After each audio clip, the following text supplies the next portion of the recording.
বিশ্বভারতের বাংলাদেশ ভবনের অনুষ্ঠানে যোগ দিতে পারলেন না ওপার বাংলার কবি সাহিত্যিকেরা। কারণ দুই দেশের তিক্ত সম্পর্কে মেলেনি ভিসা। সম্প্রতি ঢাকা হিন্দু সন্ন্যাসীকে আক্রমণের ঘটনায় বাংলাদেশের পরিস্থিতির অবনতি হয় বলেই জানা গিয়েছে। এই ঘটনাকে কেন্দ্র করে ভারতের সঙ্গে সম্পর্ক উত্তপ্ত হয়ে উঠেছে। তাই বিশ্বভারতের বাংলাদেশ ভবনে খোয়াই সাহিত্য সমিতির উদ্যোগে আয়োজিত আন্তর্জাতিক সাহিত্য উৎসবে আসতে পারলেন না ওপার বাংলার 18 জন সাহিত্যিক। ভারতের বিভিন্ন প্রান্ত ছাড়া আমেরিকা, জার্মানি, দুবাই থেকে সাহিত্যিকরা এই উৎসবে সামিল হয়েছেন।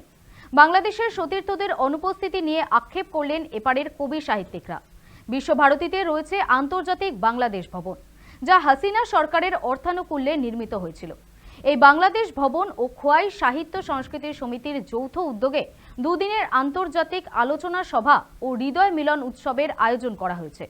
বাংলাদেশ ভবন চত্বরে 8ই ডিসেম্বর পর্যন্ত চলবে এই উৎসব।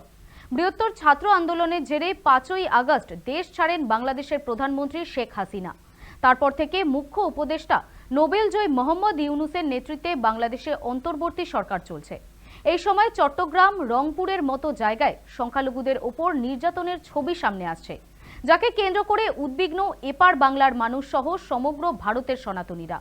ভারত বাংলাদেশ সম্পর্কে ফাটল ধরা দিয়েছে তা বলাই যায়।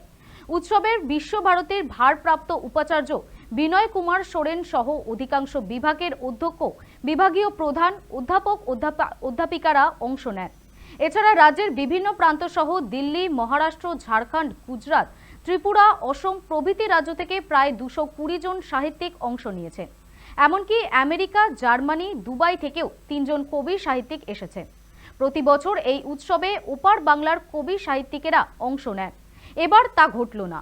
বিশ্বভারতের বিভিন্ন বিভাগ, ভবন মিলিয়ে প্রায় 35 জন বাংলাদেশি পড়ুয়া আছেন। প্রতি বছর বাংলাদেশ থেকে বহু পড়ুয়া বিশ্বভারতীতে ভর্তি হন। গুরুদেব রবীন্দ্রনাথ ঠাকুর দুই দেশের জাতীয় সঙ্গীতের রচয়িতা। তাকে ঘিরে দুই বাংলার মেলবন্ধন। অথচ এখন পরিস্থিতি এমনই যে বিশ্বভারতীতে ওপার বাংলার অর্থানুকূল্যে নির্মিত বাংলাদেশ ভবনের অনুষ্ঠানে যোগ দিতে পারছেন না বাংলাদেশের কবি, সাহিত্যিক এবং লেখকেরা। দেখতে পেয়েছি মন দিয়ে পৃথিবীর খোয়াই সাহিত্য সংস্কৃতি সমিতির সঙ্গে ওতপ্রোতভাবে বাংলাদেশের কবি সাহিত্যিকরা অনেকেই যুক্ত। তার কারণ এটা হচ্ছে আমাদের একটা সদস্য পদ আছে, সেই সদস্য পদ তারা নিয়েছেন। সেখানকার যারা সাহিত্য সংস্কৃতি নিয়ে আলোচনা করেন তারা আসতে পারলেন না। তাদের একটা মানসিক যন্ত্রণা। প্রথমত হচ্ছে ভিসা নেই, ভিসা তারা পাচ্ছেন না।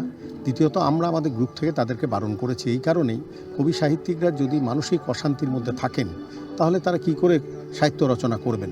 আমাদেরও কষ্ট হচ্ছে। আমরা চেয়েছি আগামী দিনে পরিস্থিতি সুন্দর হোক, তারপর তারা আসুন।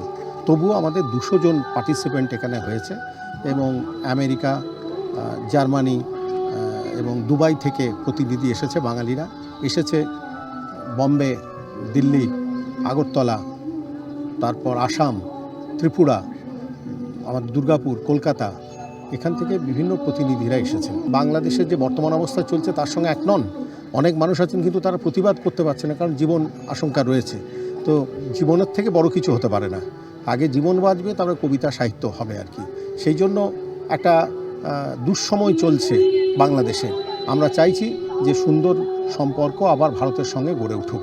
বাংলায় যেখানে আমরা বাংলা প্রচার প্রসার নিয়ে কথা বলছি, সেখানে তো বাংলাদেশকে বাদ দিয়ে বাংলার ভাষা সংস্কৃতির প্রচার প্রসারের কথা একটা অসম্পূর্ণতা তো থেকেই যায়। সেই জন্যেই তারা আসতে পারলে ভালো লাগতো নিশ্চয়ই। তবে যে কোনো কারণেই হোক, যতদূর শুনেছি যে তারা হয়তো আবেদন করেননি, অথবা আবেদন করলেও তাদের আবেদন এখনই মঞ্জুর হয়নি। সেটা সম্পূর্ণ দেশের পররাষ্ট্র বিভাগের বিষয়, তা নিয়ে আমার কোনো কথা বলার এখতিয়ার নেই। আমি চাইব সম্পর্ক দ্রুত স্বাভাবিক হোক।